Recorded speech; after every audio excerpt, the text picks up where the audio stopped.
Welcome back to the Intro to Arrays video lectures. This is part 6. This example is kind of interesting because it introduces the concept of parallel arrays. So if you'll take a look here, the code starts declaring the array called George with an explicit initialization, and I've already filled them up with values there. And then 3 additional arrays. We have Gina, Gary, and Grace. Java secretly initializes all of the elements in these 3 arrays to 0. So I'm not going to put those zeros in there, but if you can imagine, these 3 arrays already have zeros in them. Okay, so then the next thing we do is we declare a couple other ints, n for the index to step through the arrays, and another variable called x initialized to 9. The first for loop here, we're going to go through very slowly because this is quite tricky. Gina subscript n will be equal to George subscript n. Now so far, all of the examples we've looked at, the subscripts are containing a pure number, but it turns out that you can put expressions or numbers or other array elements in there for the subscript. So let's go very slowly. So when we start with n equals 0, we're basically saying that Gina subscript n, which in this case is Gina subscript 0, will obtain the George subscript n value. So I like to work from the inside out. So what do I mean? Let's first look at what's inside this subscript, George subscript n. When n is equal to 0, we're really saying, what is George subscript 0?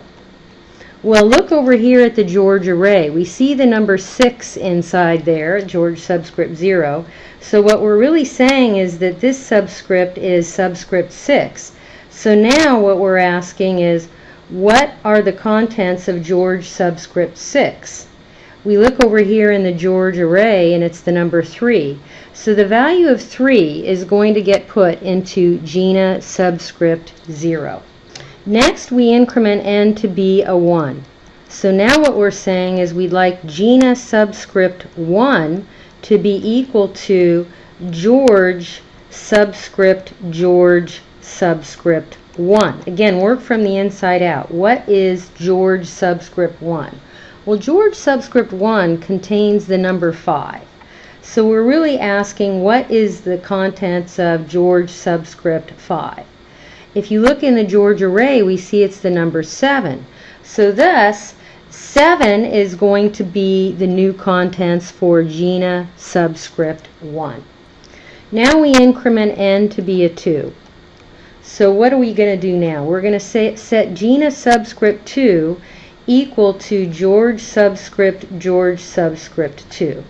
Well, again, inside this subscript we have George subscript 2, and looking at the George array we see 1 is located at George subscript 2. So now we're asking, what are the contents of George subscript 1? Well, if you go back to the George array, we see the number 5 inside of George subscript 1. So consequently, the number 5 will get placed into the location Gina subscript 2. Incrementing n to be a 3 now, we're now asking that Gina subscript 3 become George subscript 3. Well, what are the contents of George subscript 3? Looking here into the George array, we see it's a 2. So now what's inside of George subscript 2? Well, I see the number 1. So Gina subscript 3 will take on the value of 1. Next, we increment n to be the number 4. So we're saying Gina subscript 4 needs to be equal to George subscript 4. Well, what's inside of George subscript 4? I see the number 0. So now we're asking, well, what's inside of George subscript 0? I come over here to the George array, I see the number 6. So Gina subscript 4 will now become a 6. Next up, we're going to increment the n to be the number 5. So Gina subscript 5 needs to become George subscript 5. What's inside of George subscript 5? I see a 7. So then what's the contents of George subscript 7. Go over here to the George array, I see the number 4. So we're going to put the number 4 inside of Gina subscript 5. We increment n to be a 6 next, and we want Gina subscript 6 to be equal to George subscript 6. Well, what's inside George subscript 6? I see the number 3. Well, now what's inside of George subscript 3? I see a 2. So Gina subscript 6 needs to contain the number 2. Now we're going to increment n to be a 7. We're almost done with this for loop. Woo! So we want Gina subscript 7 to be equal to George subscript 7.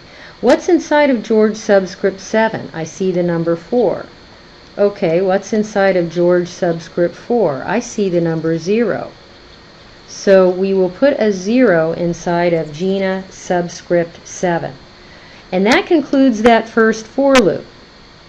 The next for loop won't be as difficult, I promise. We're going to take a look at, starting at n going from 0 to up through less than 8, Grace subscript n. So we're going to start filling up the Grace array. And she will get George subscript n multiplied with Gina subscript n, which will be pretty easy. That products are easy to do. So when n is 0, George subscript 0, which is a 6, multiplied with Gina subscript 0, which is a 3. 6 times 3 will be 18. So that will be the first thing we'll put into the Grace array. When n is 1, taking the product of George and Gina's subscript 1, we have 5 times 7, which is 35. And then when n is 2, we have George subscript 2, which is a 1, multiplied with Gina subscript 2, which is a 5. 1 times 5 is 5. And I'm just going to go very quickly now along the way because I hope you see the pattern.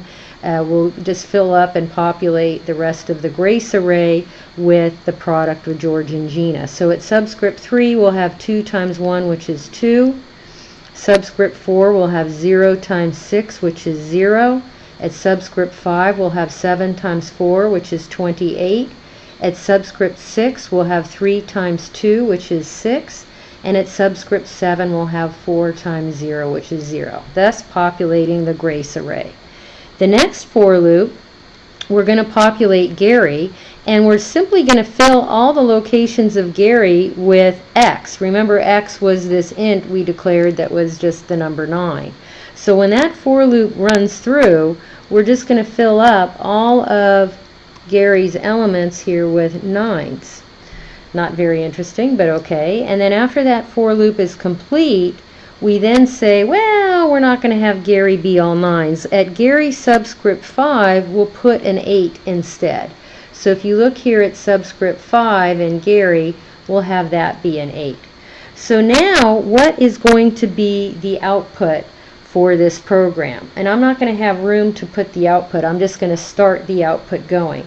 You'll notice that it's going to print F %3D, %3D, %3D, %3D, backslash n.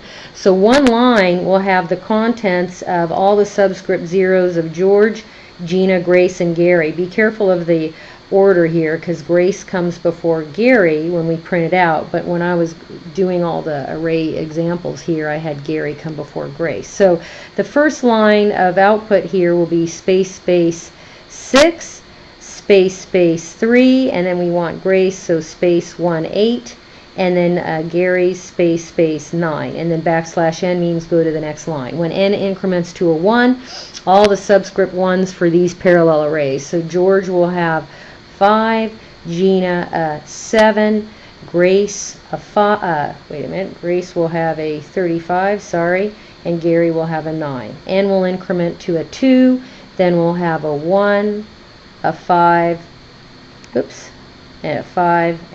This PowerPoint doesn't let me do close to the edge. Another 5, and Gary's a 9 again, and so on and so on. It'll print the rest of the contents of these arrays. And so concludes this example.